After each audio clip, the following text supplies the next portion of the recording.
مجھے تو مغرب باقی سب سے بہتر جانتی ہے. اگر کسی کو بھی وہ جانتی ہے اس ملک میں، وہ عمران خان کو جانتی ہے. مجھے تو 23 سالوں سے وہ جانتے ہیں لوگ. میری تو ان کے پاس ساری پروفائل پڑی ہے. تو وہ کیوں یہ کہہ رہے ہیں کہ جی اس کو نکالنا ہے؟ کیا میں نے ان کے غلطی کی ہے؟ کیا جرم کیا ہے؟ اور میں آپ کو بتاتا ہوں جرم کیا ہے.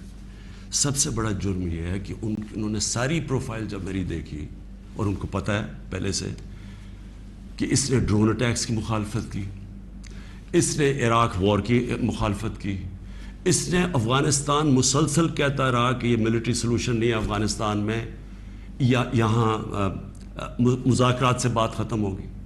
اس نے ڈرون اٹیکس جب ہوئے یہاں، یہی جو بیگرز اینڈ آؤٹ چوزرز، یہ اور اس کا بھائی جب پاور میں تھے اور آصف زرداری، تو 400 ڈرون اٹیکس جب پاکستان میں ہوئے تو کس نے بولا؟ کس نے مظاہرے کیے؟ کس نے دھرنے دیے؟ عمران خان نے دیے. تو ان کو سب پتا تھا. ان کو یہ پتا ہے کہ عمران خان نہ اس کی کوئی چوری کے پیسے باہر پڑے ہیں، نہ اس کی کوئی جائیداد باہر پڑی ہے، نہ اس کے کوئی باہر بینک اکاؤنٹس ہیں، یعنی کہ وہ کنٹرول نہیں ہو سکتا. تو لہٰذا یہ اس کا قصور ہے کہ کیونکہ وہ ہمارا پتلا نہیں بن سکتا، اس لیے اس کو ہٹانا بڑا ضروری ہے. اور یہ سارا کچھ جو ڈرامہ ہو رہا ہے، یہ صرف ایک آدمی کو ہٹانے کے لیے ہو رہا ہے.